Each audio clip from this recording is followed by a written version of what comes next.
하나님이 우리를 사랑하십니다. 우리와 함께 하시는 하나님께서 우리를 도와주시고 오늘도 우리에게 말씀의 문을 열어주셔서 깨닫게 하십니다. 우리가 하나님을 신뢰하고 하나님을 믿으면 하나님께서 우리의 삶을 온전하게 새롭게 하십니다. 얼만큼 우리가 하나님께 맡기고 하나님을 바라보고 사느냐에 따라서 우리의 인생이 달라집니다. 자, 오늘 말씀은 고린도후서 12장의 말씀입니다. 자, 1절에 보니까 무익하나마 내가 부득불 자랑하노니 주의 환상과 계시를 말한다라고 이야기합니다. 자, 내가 자랑하는데 그게 무익할 수 있지만은 주의 환상과 계시를 말한다는 거예요. 자, 그러면서 내가 그리스도 안에서 한 사람을 안다 했습니다. 이 한 사람이 누구일까요? 그 이름을 말하는 것이 아니라 안다라고 이야기합니다. 그런데 오늘 이 말씀을 유추해 볼 때 이 한 사람은 자기 자신이었어요. 자, 오늘 고린도후서는 누가 쓴 겁니까? 사도 바울이 이제 온전히 하나님 앞에 말씀을 받고 기록했잖아요. 자, 고린도 교회에 보낸 편지 있는데 고린도 교인들이 이것을 좀 알았으면 좋겠다라는 것을 이야기합니다. 자, 내가 그리스도 안에 있는 한 사람을 아노니 그는 14년 전에 셋째 하늘에 이끌려간 자라 했습니다. 몇 년 전에요? 14년 전에. 그가 몸 안에 있었는지 몸 밖에 있었는지 나는 모르거니와 하나님은 아느니라. 이게 완전히 환상 가운데 체험했던 것이라는 거예요. 내가 이런 사람을 아노라. 그가 몸 안에 있었는지 몸 밖에 있는지 나는 모르거니와 하나님은 또 아시느니라. 계속해서 하나님은 안다고 이야기하고 있잖아요. 자, 그가 낙원으로 이끌려가서 말로 표현할 수 없는 말을 들었으니 사람이 가히 이르지 못할 말이니라. 어디로 이끌려갔다고요? 낙원, 셋째 하늘. 그곳에 가서 그는 천국을 체험했던 것입니다. 자, 그래서 내가 이런 사람을 위하여 자랑하겠으나 나를 위하여는 약한 것들 외에는 자랑하지 아니하리라. 사도 바울이 약한 것을 갖다가 계속해서 그가 자랑했잖아요. 어제 또 우리 지난 토요일 날도 우리가 말씀을 보면서 그가 엄청나게 고생을 하잖아요. 힘들고 어려운 일을 많이 당하잖아요. 매도 맞고 또한 배를 타고 가다 파선도 하고 사람들한테 돌을 맞아서 죽을 뻔하고 수많은 고비고비를 견뎌냈습니다. 자, 그것은 무엇이었습니까? 바로 예수 그리스도를 만난 다음에 그의 삶이 변화된 다음에 왔던 그런 환난과 핍박이었습니다. 그런데 그 환난과 핍박 가운데서도 무엇을 했어요? 담대하게 복음을 전했습니다. 왜 그 복음을 전할 수 있습니까? 그가 예수님을 만났기 때문입니다. 누구를 만났다고요? 예수님을 만났어요. 예수님을 만난 다음에 그가 완전하게 변화되었습니다. 예수님을 만나기 전에는 그가 어떤 사람이었습니까? 예수님을 믿는 사람들을 핍박하는 사람이었어요. 잡아 고아두기도 했었고요. 스데반 집사가 순교당하는 그 상황 가운데 있어서 주동했던 사람이 바로 이 사도 바울이었어요. 그전에는 사울이라는 이름을 사용했었잖아요. 그런데 완전히 예수님을 만난 다음에 변화된 다음에 그가 유럽에 복음을 전하고 유럽의 많은 곳곳마다 가서 교회를 세웁니다. 누가 행하신 일입니까? 하나님이 행하신 일이에요. 자, 바로 그것이 셋째 하늘을 경험하고 난 다음에 계속해서 일어난 일입니다. 우리는 주님을 만나고 이러한 체험이 있어야 됩니다. 그래서 온전히 주님을 만나는 그 기쁨 가운데 우리가 온전히 살아가고 말씀 앞에 서서 믿음으로 살아가는 우리의 인생이 되길 바랍니다. 자, 오늘 하나님이 우리에게 말씀하셔요. 예수님을 온전하게 만나라고, 예수님을 체험하라고, 예수 그리스도의 그 십자가를 경험하라고 우리에게 이야기합니다. 예수님을 만나지 못하면 우리의 삶이 허무할 수밖에 없습니다. 예수님을 깨닫지 못하면 우리가 살아도 산 것이 아니에요. 우리는 죄 가운데 살 수밖에 없고 그 죄 속에서 허덕거릴 수밖에 없습니다. 어둠의 역사로 인해서 계속해서 끌림당하거든요. 허적허적거리면서 온전하게 우리의 삶이 정말 힘들 수밖에 없습니다. 그러나 누구를 만나면, 예수님을 만나면 우리의 삶은 완전하게 변화되어집니다. 우리 주님이 우리에게 새 힘을 주십니다. 새 능력을 주십니다. 새 마음을 주십니다. 주님을 만나면 우리가 완전하게 변화될 수 있습니다. 오늘도 주님 앞에 온전히 나아가서 주님 앞에 온전하게 우리의 삶을 드리는 귀한 시간이 되길 바랍니다. 7절에 보면 여러 계시를 받는 것이 지극히 크므로 너무 자만하지 않게 하시려고 내 육체에 가시고 사단의 사슬을 주셨으니 이는 나를 쳐서 너무 자만하지 않게 하려 함이라. 사도 바울을 보세요. 엄청난 일들을 감당하잖아요. 자, 계시를 받고 난 다음에 교회를 세우고 또한 많은 치유 사역도 하고 사람들을 변화시키고 사람들을 세우고, 그런데 그렇게 되니까 어떻게 됩니까? 자만할 수 있잖아요. 교만할 수 있잖아요. 그래서 어떻게 했다 했습니까? 육체의 가시를 주셨대요. 다른 사람을 어떻게 했습니까? 치유했잖아요. 고쳐줬잖아요. 심지어는 죽은 유도구까지도 말씀 듣다가 밤새 말씀 듣다가 졸려갖고 어떻게 됐습니까? 3층 누에서 떨어져서 사람들이 다 죽었다 했잖아요. 그런데 어떻게 했습니까? 다 기도하니까 하나님께서 살려주셨잖아요. 그런 놀라운 역사를 일으켰는데, 젠장 자기 자신은 육체의 가시가 있어갖고는 그 육체의 가시를 고치지를 못하는 거예요.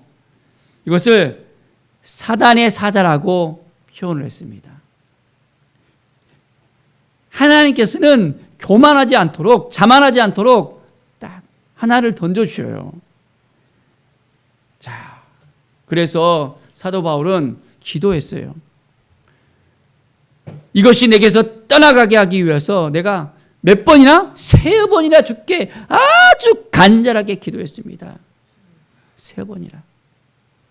육체의 이 가시 때문에 그가 너무너무 힘들고 어려운 그런 삶을 살았어요. 이게 정확하게 이렇게 표현을 하지 않았잖아요.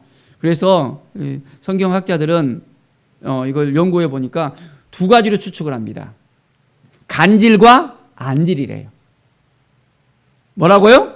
간질과 안질. 여러분, 간질 같은 경우는 어떻습니까?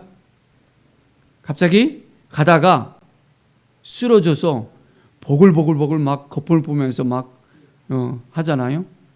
근데 그 간질인지 아니면 눈이 이렇게 안 좋아서 굉장히 힘들은 안질인지는 정확하게 이렇게 표현을 하지 않는데, 이렇게 능력 있는 사역을 하는데 갑자기 보세요. 푹 쓰러져 갖고는 거품을 벗고 있다면 사람들이 신뢰할 수 있겠어요? 아니잖아요. 그러니까 자만하지 못하도록 하나님께서 이 육체의 가시를 갖다가 딱 주는 거예요.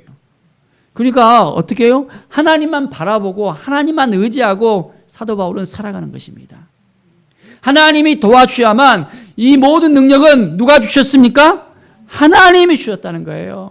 하나님이 주셨기 때문에 자만해서는 안 된다는 것입니다. 내 은혜가 내게 족하도다. 3번이나 기도했는데도 어떻게 해요? 하나님께서 응답하지 않은 거예요. 근데 어떤 응답을 줍니까? 내 능력이 약한 데서 온전해집니다. 이제는 내 능력이 그 약한 그것으로 인해서 온전해지는 거예요. 도리어 크게 기뻐함으로 나의 여러 약한 것들에 자랑하리니 이는 그리스도의 능력이 내게 머물게 하려 함이라. 그 약한 것들로 인해서 그리스도의 능력이 나타나는 것입니다. 우리의 연약함 때문에 하나님께서 우리를 사용할 수 있습니다. 뭐 박사학위를 갖췄다 해서 돈이 많다고 해서 하나님이 사용하는 것이 아닙니다. 하나님 앞에 온전히 무릎으로 나가고 하나님께 쓰임받기 위해서 하나님께 모든 걸 다 맡겨드리고 나가면 하나님께서 역사하십니다. 10절의 말씀 보십시오. 그러므로 내가 그리스도를 위하여 약한 것들과 능력과 궁핍과 박해와 공고를 기뻐하노니 이는 내가 약한 그때 강함이라. 약한 그때 내가 강해진다는 것입니다. 내가 능력받을 때, 궁핍할 때, 박해받을 때, 공고할 때 그 모든 어려운 그 약한 상황 가운데 있을 때 성령께서 역사하시고 하나님께서 인도하십니다. 하나님께서 우리 교회를 통해서도 역사하실 걸 믿습니다. 사람들이 보기에는 아주 약하게 보일 수 있습니다. 그러나 하나님께서 우리 교회를 통해서 이 순천을 변화시키고 하나님의 은혜를 부어주실 것을 믿습니다. 우리가 온전하게 믿음으로 바라봅시다. 이제는 하나님이 도와주시고 함께해 주시고 인도해 주실 것을 믿습니다. 하나님께 온전한 마음으로 우리가 한 걸음 한 걸음 나아가면 오늘도 하나님의 은혜가 우리 가운데 넘쳐나게 되어집니다. 자, 15절에 보면 내가 너희 영혼을 위하여 크게 기뻐함으로 재물을 사용하고 또 내 자신까지도 내어주리니 너희를 더욱 사랑할수록 나는 사랑을 덜 받겠느냐.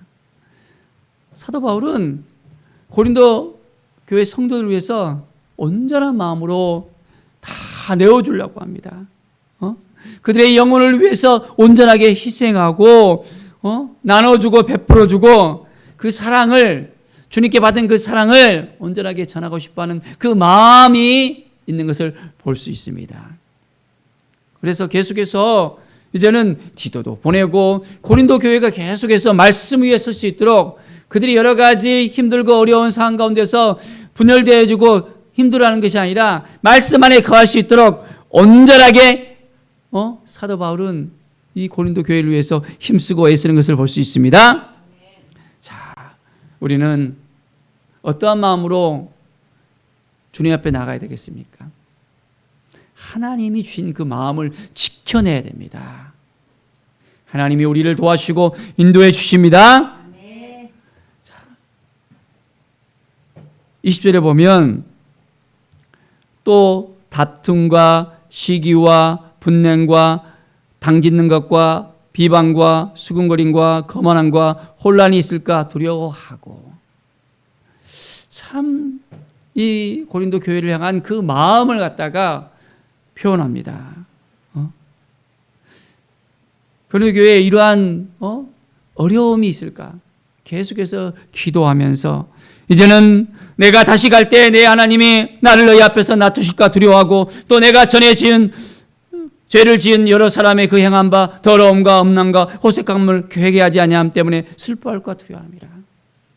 이 고린도 교회 안에 하나님께서 기뻐하지 않는 여러 가지 일들을 갖다가 함으로 이제 사도 바울이 참 마음의 아픔을 가지고 있었습니다. 그래서 이제는 온전히 회개하고 하나님 앞에 나와서 이제는 그들의 그 삶이 온전하게 변화되어지고 치유되어지고 하나님의 영광을 위해서 살아가기를 원하는 이 마음이 담겨져 있습니다. 사랑하는 여러분, 우리가 하나님 앞에 나왔습니다. 온전하게 우리 안에 아직까지 하나님께서 기뻐하지 않는 것이 있다면 회개해야 되겠습니다. 철저하게 성령께서 말씀하신 대로 다 토해내야 됩니다. 우리를 온전하게 거룩한 하나님의 사람으로 새롭게 되어야 됩니다. 하나님이 분명하게 이 일을 허락해 줄 것을 믿습니다. 하나님 앞에 쓰임을 받으려면 우리가 거룩한 그릇, 깨끗한 그릇이 되어야 됩니다. 준비된 그릇이 되어야 됩니다.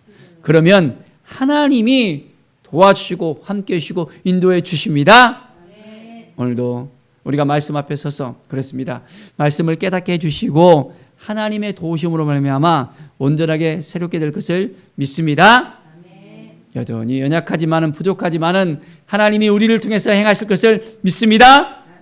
이 믿음을 가지고 나가는 우리 모든 성도들의 그 삶이 되어지기를 간절히 축원드립니다. 기도하겠습니다.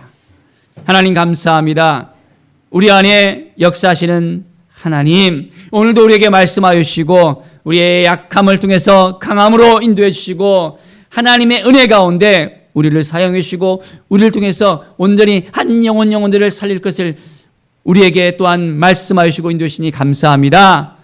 우리가 온전히 새 힘을 얻고 새 능력을 받아서 이제 주의 일들을 감당할 수 있도록 도와주시옵소서.